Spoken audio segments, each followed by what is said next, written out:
Hey guys, this is CholeraSC bringing you another series from my weekend of commentating, since I won't be able to do anything more on weekdays in general. I'm working full-time now. Anyway, this is Nada versus Fantasy in the Incruit OSL Round of 36, Group K, and this is going to be a Terran versus Terran match, Terran versus Terran match. Nada, of course, is one of my favorite players of all time, as he is of many StarCraft fans, and this Terran versus Terran will be fought on the map Plasma, one of the new maps for the OSL, and one that I've actually played on several times and have enjoyed a lot. I think it does lead to very creative and unconventional play. Here's Nada in red. In the 11 o'clock position, his opponent Fantasy in blue at the 3 o'clock. Fantasy is a relative newcomer from the SKT1 pro team, and he is 2-2 against Terran for a 50% win rate. Nada, in his many lifetime games, is 57% against Terran.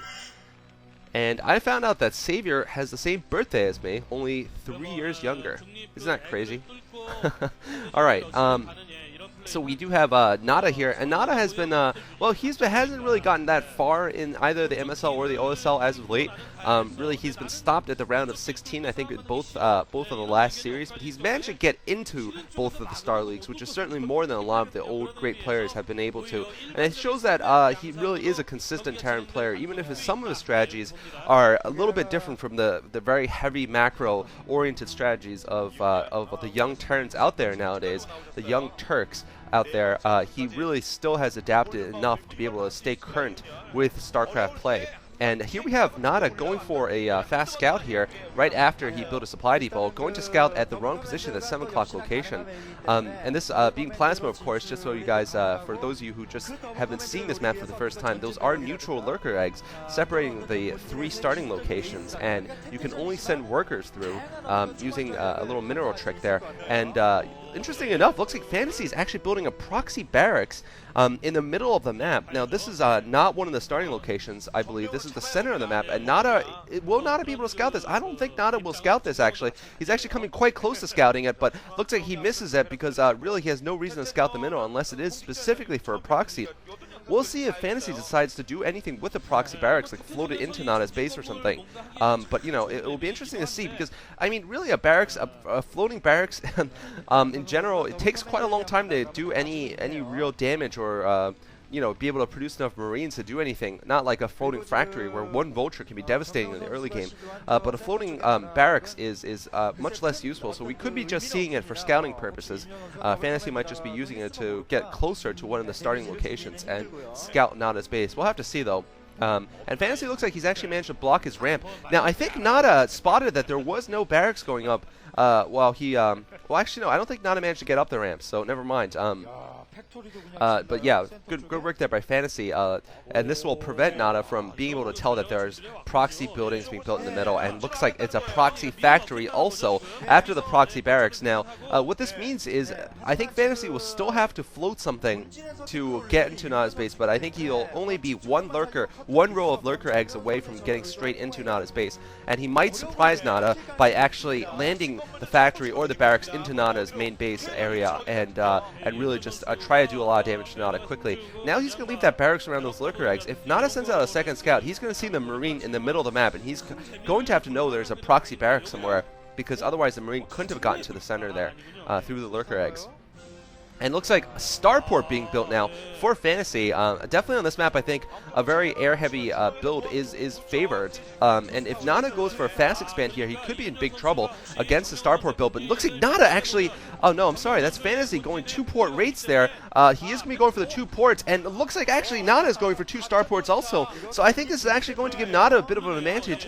He's not going for a fast expand of any sort. And since he has his buildings in a slightly more defensible position, I think this is going to give him advantage in the long run here once both sides' rates are out. Looks like one vulture out for Fantasy, but this vulture is not going to really get anywhere. I don't think Fantasy has spotted the starports going up inside of Nada's base at all. So he's oh, actually no, he must have spotted something because he's putting up an academy way earlier than he needs to. So he must know there are some cloak raids coming up here. And oh, look at this. Fantasy trying to use the barracks trick to move the vultures into Nada's base. Could he do it? He might be able to.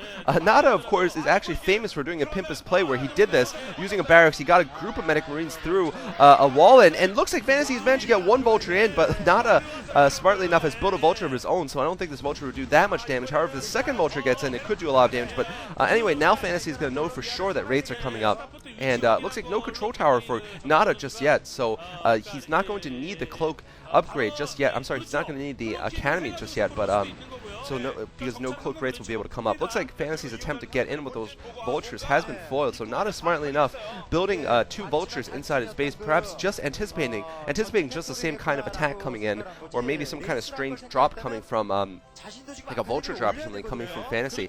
But you know, I think it's very smart for him to build those vultures and not get completely caught off guard. If he didn't have any vultures, he could have been just basically crippled by those 2 vultures that got through. But Nada smartly enough has built those vultures. Looks like Cloak is going up for Fantasy. I don't think Nada has gone for any detection though so far from what I've seen, but he's going for he has a slightly earlier Wraith advantage here.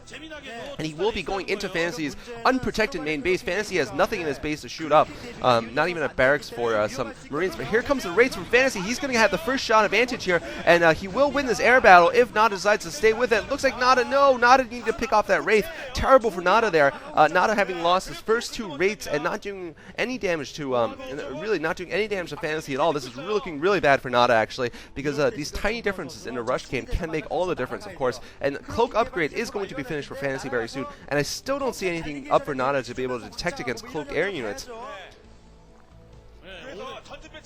Excuse me, and looks like Nada, yeah, he's building his academy, but this is much later than Fantasy's academy. He won't have the control tower up in time, and he in fact might even lose the SCV building the academy. Yeah, he's going to lose the SCV building the academy. He's going to lose the SCV building the supply depot, and wow, what a big difference losing those 2 raids has been. If Nada had kept those raids alive, he certainly would be able to delay these raids coming out, or at least doing so much damage inside of space. But I think right now it's going to be a good game here for Nada. Nada still has not spotted the proxy starport in the middle, and I'm not sure how much the proxy location made a difference. I guess the main difference was that perhaps Nada was not expecting raids to come out because he didn't see any starports. But really, he actually didn't get a scout into Fantasy space, so I'm really not sure what difference the proxy location of the starport and factory made for Fantasy, because obviously flying distance is very short.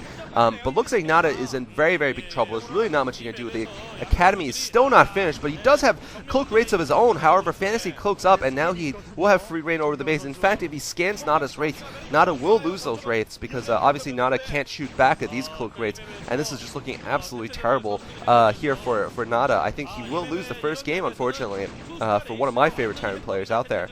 And, you know, it reminds me a little bit, we were talking once during the SA2GG chat about how, you know, we're talking about real-life comparisons and StarCraft, and this just reminds me so much of the American Army cloak rates do, using their stealth fighters and just being able to attack the enemy when the enemy can't even see you, and this is the overwhelming advantage Fantasy will have right now. And once again, Fantasy cloaks up. Nada, once again, does not have any detection for these cloak rates, and this is just absolutely terrible for Nada. Nada's going to have to GG at this point. He has no SCVs left in his main, and he's going to just have to lick his wounds and get ready for game 2 in this best of 3. So I don't expect there's anything Nada can do. I don't know why he's in the game. Well, I know why, because he's Nada and he always stays in the game. But there goes the last of Nada's race, and here's GG coming from Nada. So Fantasy winning 1-0 here in the first game of this series, of course, and looking pretty good there with that proxy Wraith build. I think the main difference was that Nada decided to go for